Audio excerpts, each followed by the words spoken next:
오늘 우리는 누가복음의 말씀을 가지고 함께 이 시간 나누려고 합니다. 오늘 우리가 읽은 본문은요, 누가복음에만 기록되어 있는 이야기입니다. 누가의 관점과 강조점이 녹아져 있는 본문이 오늘 본문이라고 말할 수 있는데요.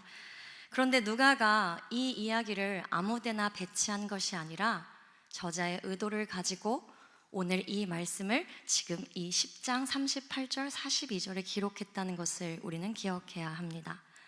누가복음 10장을 보면 누가는 선한 사마리아 비유 바로 뒤에 오늘의 본문인 마르다와 마리아의 이야기를 배치해 두었습니다. 성경학자 조엘 그린이라고 하는 사람이 이런 이야기를 했습니다. 그의 누가복음 주석에 보면요, 누가는 이 두 이야기를 통해 하나님 사랑과 이웃 사랑이 어떻게 삶 속에서 균형을 이루는지 보여주려고 한다, 이렇게 이야기합니다. 다시 말하면요, 선한 사마리아인이 이웃 사랑의 적극성을 보여준 본문이라고 한다면 오늘 본문은 하나님 사랑의 우선성이 어디에 있어야 하는 것을 우리에게 보여주고 있는 것입니다. 성경에 보면 손님을 맞이하는 이야기들이 등장하게 됩니다. 성경에서 손님을 맞이한다는 것은 단순히 예의를 차리는 문제가 아니었습니다.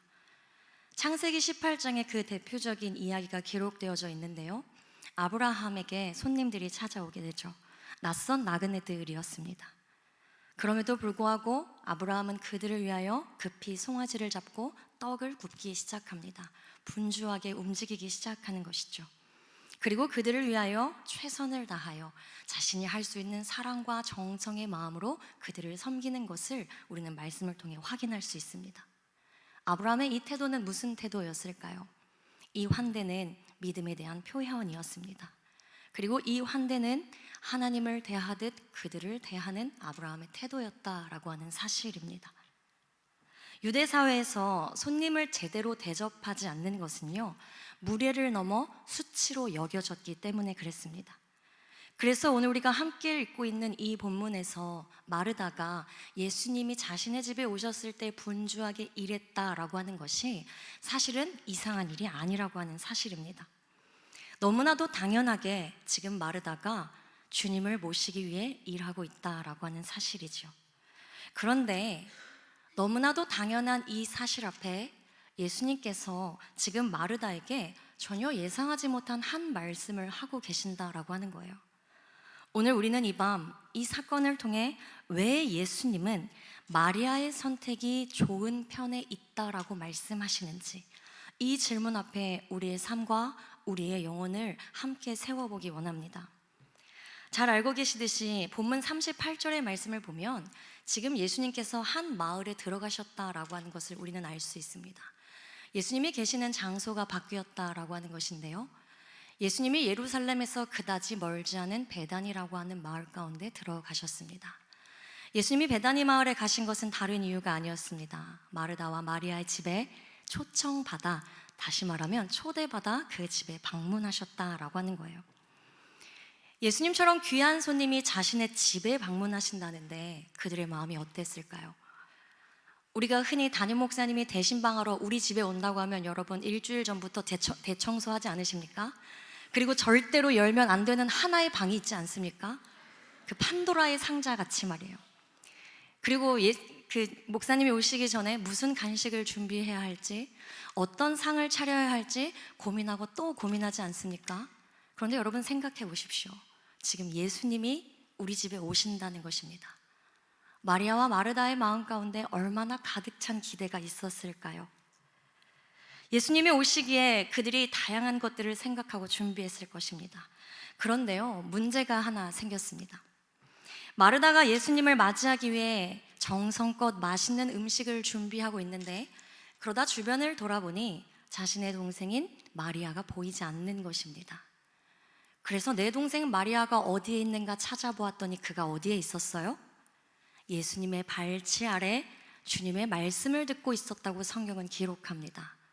더 쉽게 말하면 지금 마리아는 예수님 가장 앞자리에 턱을 괴고 앉아 성경 말씀을 듣고 있었다라는 사실입니다. 이 모습에 마르다가 약이 바짝 올랐습니다. 그래서 짜증과 분노로 가득 찬 표정으로 예수님 앞에 달려들어와 그가 이렇게 이야기하는데요. 우리 본문 40절을 볼까요? 함께 본문 40절의 말씀을 함께 읽어보기 원합니다. 시작.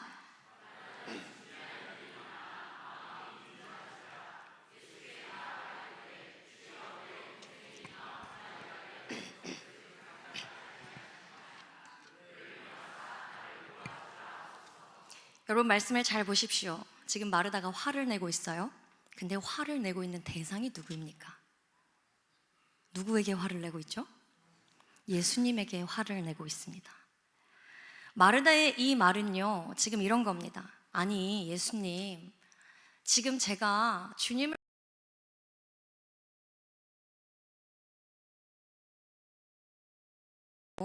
이 아이는 이렇게 팔자 좋게 예수님의 발 앞에 앉아 주님의 말씀을 듣고 있습니까? 나아가서 이렇게 이야기합니다. 아니, 주님, 이 아이에게 한마디 하셔야 되는 거 아닙니까? 가르쳐 주셔야 하는 거 아닙니까? 라고 지금 마르다가 이야기하고 있는 것입니다. 앤드류 탐슨의 아라비아의 예수라고 하는 책을 보면요, 이 본문을 중동의 시각으로 해석하는 내용이 있습니다. 서론에서 우리가 나눈 것처럼 당시에는 환대의 문화가 있었기 때문에 중동 시각에서 이 이야기를 본다면 지금 마르다가 행하고 있는 행동이 마땅히 맞겠지요. 뿐만 아니라 이 당시 유대인의 시각에서는 마리아가 취한 행동은 유대의 그 시대 문화에도 맞지 않다고 그는 기록합니다. 주 1세기 유대 지방에서 여성은 어떤 취급을 받았을까요? 사실상 사람이 아닌 것 같은 사람이었습니다. 노예와 다를 것 없었고요. 12년 6개월이라고 하는 시간이 지나면 시집을 갈 수 있는데 그 전에는 아버지의 소유, 시집을 가면 남편의 소유였습니다. 그리고 때로 아버지는 우리의 가게가 좋지 않으면 그 딸을 팔기도 했습니다. 이게 제가 지어낸 얘기가 아니고 성경에 나와 있습니다, 여러분. 그렇기 때문에 여성들이 랍비들의 교육의 대상은 절대 될 수 없었다는 것을 우리는 이미 암시하게 되지요. 뿐만 아니라 랍비들은요, 여성을 가르치는 것을 수치스럽게 여겼습니다. 그런데 그런 상황 가운데 지금 마리아가 남자들을 제치고 예수님의 발치에 앉아 가장 가까이에서 그분의 말씀을 듣고 있는 것입니다. 다시 말하면 그때 당시 문화권과 시대의 정석 가운데 사실은 있을 수 없는 발칙한 일을 마리아라고 하는 여자가 행하고 있다라고 하는 사실입니다. 여러분, 이렇게 따져본다고 하면 지금 마르다가 주님께 나아가서 이렇게 항의하는 것이 근거 있는 이야기입니다. 하지만 사실 처음 예수님을 집으로 초대한 사람은 마르다였습니다. 행동파라고 하는 건데요, 마르다가 행동파였습니다. 그래서 이 모든 일을 다 벌렸습니다. 그런데 문제는 좋은 마음으로 주님을 모셨는데 그 과정에서 일이 쌓이고 또 쌓이다 보니 자신의 마음이 나도 모르게 화로 가득 차게 된 것입니다. 그런 마르다를 주님께서 워워 릴렉스해 라고 하시기 시작하시는데요, 41절입니다. 우리 본문 41절 말씀을 함께 읽어볼까요? 시작.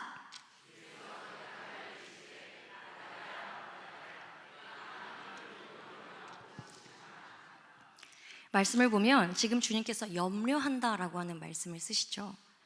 이것은 걱정하고 근심한다는 말입니다.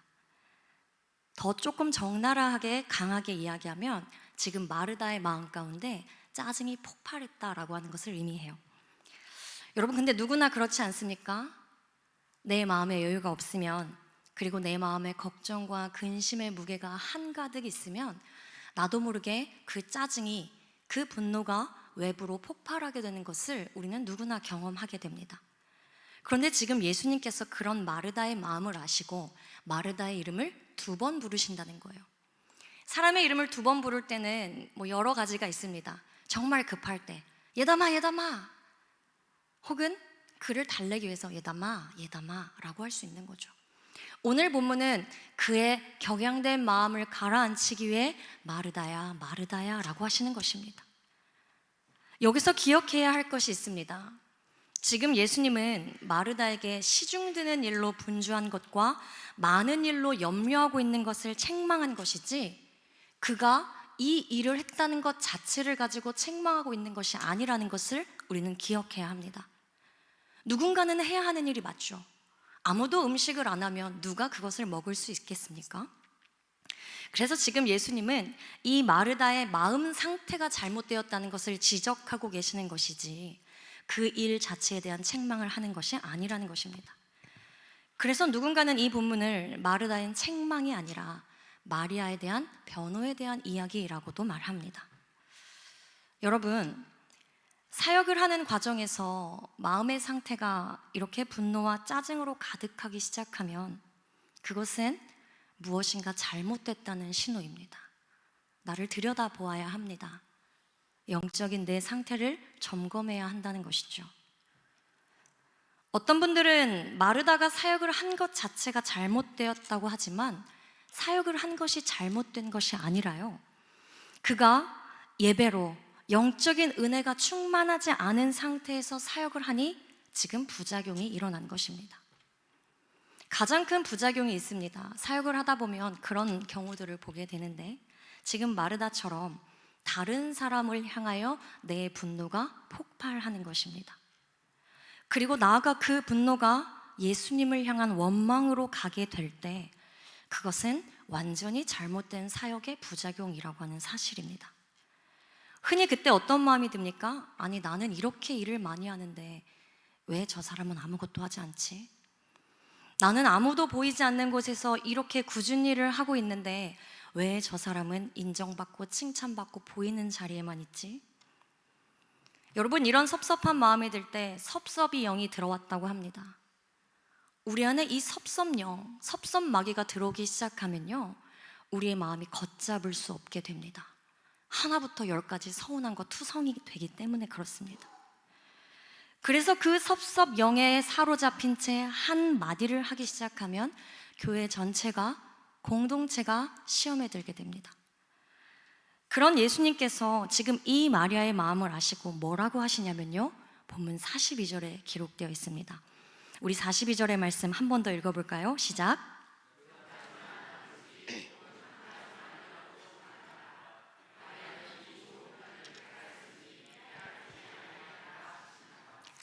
42절 상반절을 보면 몇 가지만 하든지 혹은 한 가지만이라도 족하다라고 주님이 말씀하셔요. 여러분, 이런 거예요. 쉽게 말하면 지금 마르다가 주방에서 접대하는 일에 굉장히 분주하지 않았습니까? 우리 제주도식으로 이야기하면, 마르다야, 다른 거 없어도 돼. 돈베고기 없어도 돼.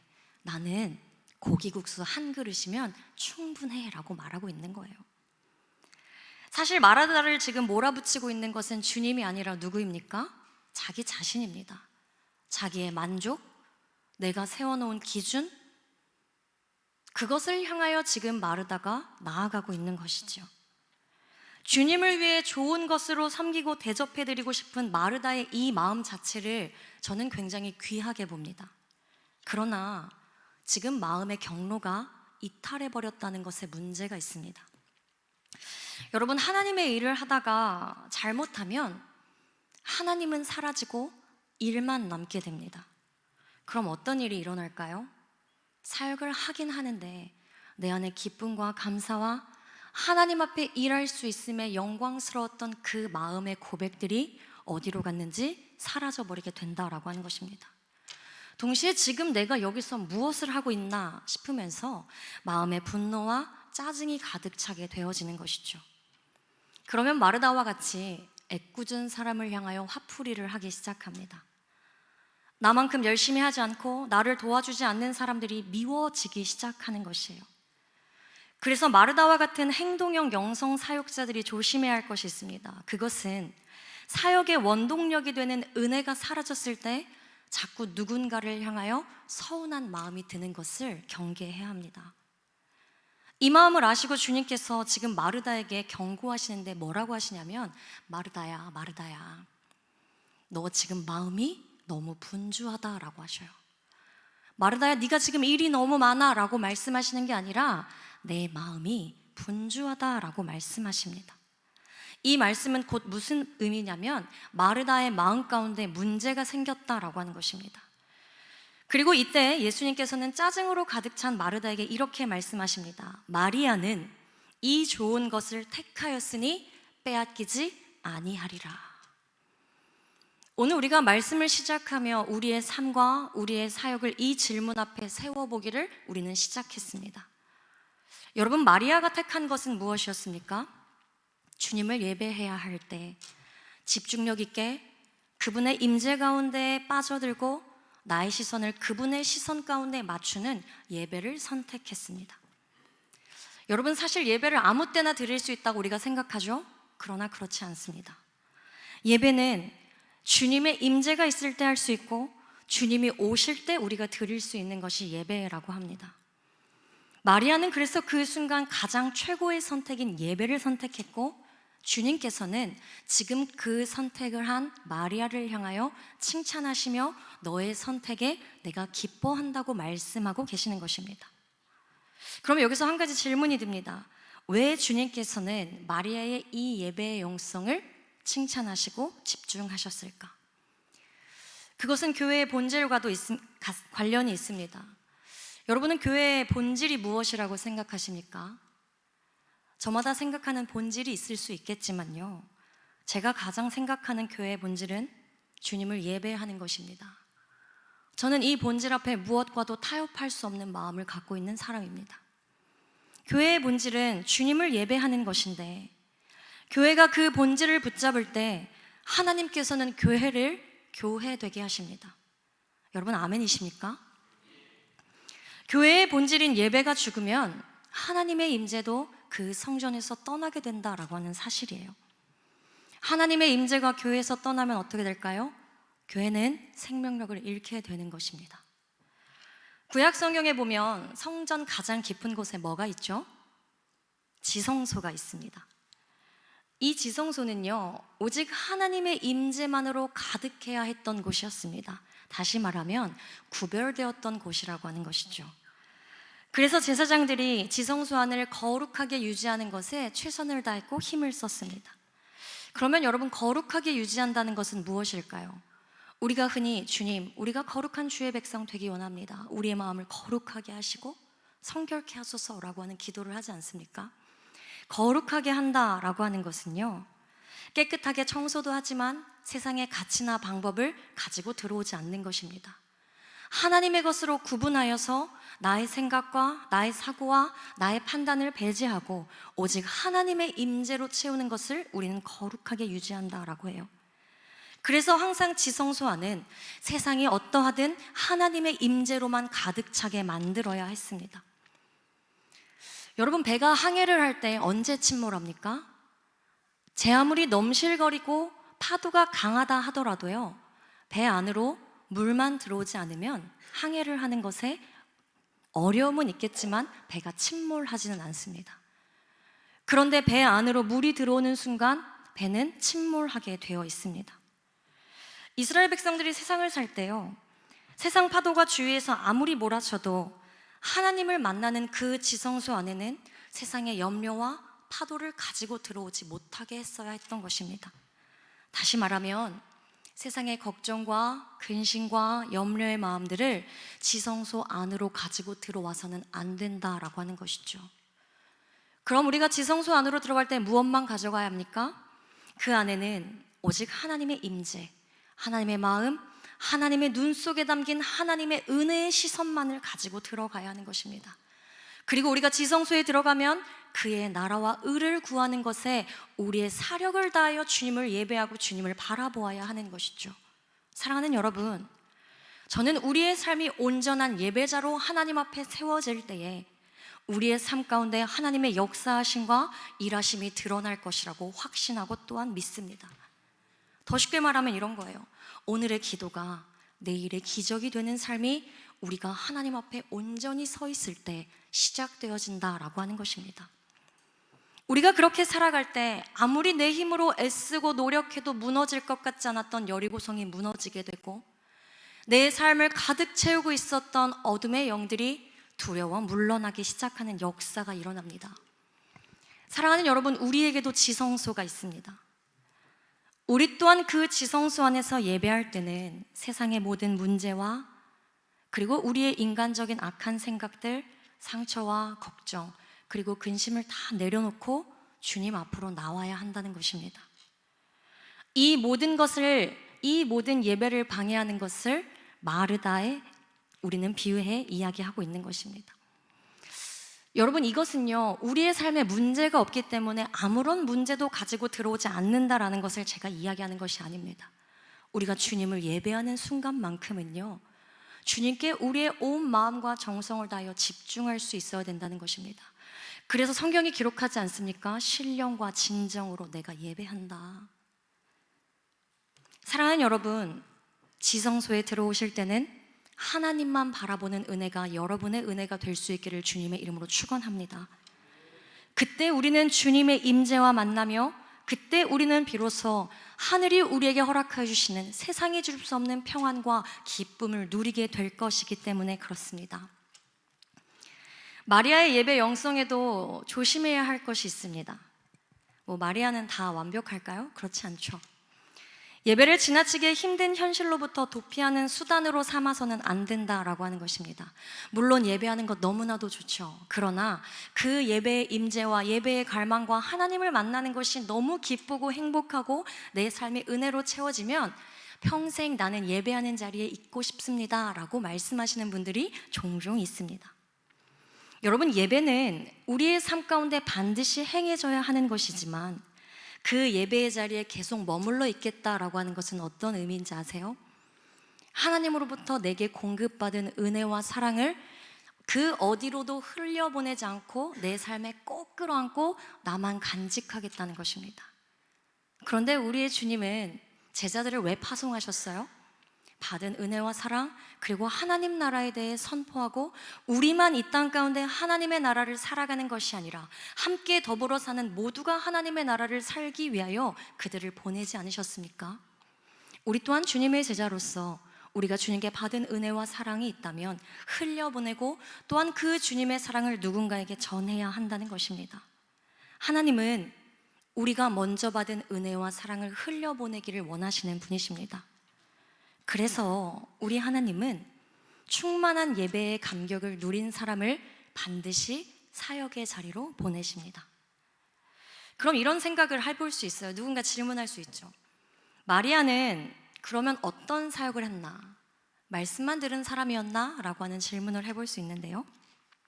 오늘 본문에 이 사건이 있고 얼마 후에 다시 성경에 마리아가 등장하냐면요, 주님이 십자가에 못 박히시기 전에 향유옥합을 깨는 사건이 있었어요. 여러분, 이 향유옥합을 깨었던 헌신을 드린 사람이 누구였습니까? 마리아였습니다. 그 옥합에는요, 잘 알고 계시겠지만 1년치 연봉의 수준이 되는 금액이 그 향유였습니다. 그래서 옆에 있는 누군가는 그 향유를 깨뜨린 마리아를 향하여 볼멘소리를 하지 않습니까? 이것은요, 전부를 드린 것과도 같습니다. 그리고 여인의 프라이드와 같은 머리카락으로 그 엄청난 양의 향유로 예수님의 발을 닦기 시작해요. 이처럼 마리아가 한번 사역을 하기 시작하면 대단히 놀라운 감동을 주는 것입니다. 여러분, 중요한 것은요, 우리가 사역을 할 때 어떤 힘을 가지고 사역을 하는가, 이것이 중요한 것입니다. 우리가 고갈된 영성을 가지고 인정을 받고 싶은 마음, 죄책감이나 의무감 때문에 사역을 하게 된다면 우리는 때로 마르다와 같은 상황을 우리의 삶 가운데 마주할 수 있습니다. 그러나 십자가의 은혜와 예수 그리스도의 복음으로 말미암아 새 사람이 되고 예배를 제대로 경험하고 예배의 임재 가운데 깊이 나아간 사람들이 사역을 하면 그때는 옥합을 깨는 감동의 사역이 되는 것입니다. 참된 예배자들은 반드시 사역의 자리로 예배를 기초로 해서 또한 그 예배가 내 사역의 원동력이 되어 움직이게 되어 있습니다. 그래서 여러분, 교회는 반드시 마르다의 사역 영성이 필요합니다. 물론 처음에는 교회에 오셔가지고 여러 가지 훈련 프로그램들을 통하여 마리아의 예배 영성으로 채워지는 것도 분명 필요합니다. 그러나 우리의 삶과 우리의 영이 예배의 영성으로 어느 정도 채워진 시점에 가면 반드시 우리의 자리가 사역의 자리로 이동되어져야 한다라고 하는 것입니다. 하나님께서는 은혜 받은 마리아들의 사역을 통해 하나님의 나라를 마르다의 사역으로 건설해 가기를 원하십니다. 연말이 되면 교역자들이 전화를 받는 것이 조금 두렵습니다. 교인분들에게 전화가 오면 못해요. 내년엔 쉴게요. 목사님 올해까지만요. 이런 전화를 많이 받게 되는데요. 여러분, 혹시 이 자리 가운데 아직 나는 더 치유받아야 하고 아직 상처가 많고 부족해서 더 훈련받아야 사역의 자리에 갈 수 있다라고 생각하시는 분들이 계시다면 어느 시점 가운데 기도하며 결단해 보시기 바랍니다. 또 이전에 사역을 하시다가 잠시 사역을 쉬고 계시거나 한동안 사역을 쉬었던 계신 분들이 계시다면 이제 다시 사역의 자리로 돌아오시기를 주님의 이름으로 축복합니다. 마침 지난 주일부터 우리 교회에서 2026년 1인 1사역 신청서를 받고 있지 않습니까? 또 어메이징 터치를 통해 은혜를 경험하신 분들에게는 제주 제9기 어메이징 터치를 봉사자로 섬길 수 있는 아주 좋은 기회가 여러분 앞에 놓여져 있습니다. 사랑하는 여러분, 마리아의 예배의 영성과 마르다 사역 영성의 조화를 이루는 저와 여러분, 그리고 우리 교회가 될 수 있기를 주님의 이름으로 축원합니다. 베다니에서 마르다는 예수님의 인간적인 필요를 채워드렸고 마리아는 하나님이신 그 예수님을 예배했습니다. 마리아가 하늘의 비전을 보는 비전의 사람이라고 한다면 마르다는 그 모든 계획을 세우고 움직이는 실천하는 땅의 사람이었습니다. 마리아가 영혼을 바라보는 이상주의자였다면 마르다는 땅에 서 있는 현실주의자였습니다. 요즘 MBTI 많이 하잖아요. 마치 N과 S와 같은 사람들이었다라고 하는 것이죠. 마리아가 예배자였다면 마르다는 사역자였습니다. 여러분, 오늘 본문을 대하며 우리가 반드시 기억해야 할 것이 하나 있습니다. 그것은요, 이 본문은 누가 옳고 그른가를 가리는 문제가 아니라고 하는 것입니다. 우리가 어떤 마음으로 무엇을 놓치지 말아야 하는가를 주님께서 이 본문을 통해 우리에게 말씀하고 계신 것입니다.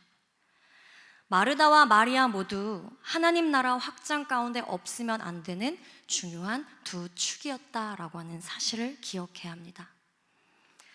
때로는 우리가 마리아가 되어 행동해야 할 때도 있고 또 때로는 우리가 마르다가 되어 행동해야 하는 순간도 있습니다.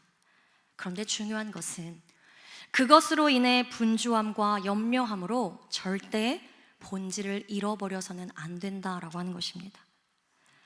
일상적인 식사 때문에 참된 식사에 대한 식욕을 잃어서는 안 된다라고 하는 것이에요. 마르다건 마리아건 결국 예수님을 만나게 될 텐데 진정한 식사가 어디에 있는지 놓치지 않는 그 은혜가 저와 여러분의 삶 가운데 가득할 수 있기를 원합니다. 사랑하는 여러분, 2025년이 이제 정말 얼마 남지 않았습니다. 한 해가 저물어 가는 것이죠. 올 한 해 우리의 삶을 기억해 볼까요? 우리의 사역의 자리를 한번 떠올려 볼까요? 올 한 해 나는 마르다였습니까? 마리아였습니까? 혹은 이들의 영성 속에서 균형감 있는 하나님의 사람으로 우리는 여전히 살아오셨습니까? 바라는 것은 새로 시작되어지는 한 해에 우리가 예배의 영성을 품고 땅끝까지 복음을 들고 나아가는 마르다들이 우리 서귀포 중앙교회 안에 가득할 수 있기를 소원합니다. 마리아의 예배의 영성으로 깊은 하나님의 임재를 경험하고 그 은혜와 사랑을 마르다의 사역의 영성으로 교회로, 가정으로, 그리고 세상으로 흘려보내는 저와 여러분, 그리고 사랑하는 우리 교회가 되기를 주님의 이름으로 축원합니다.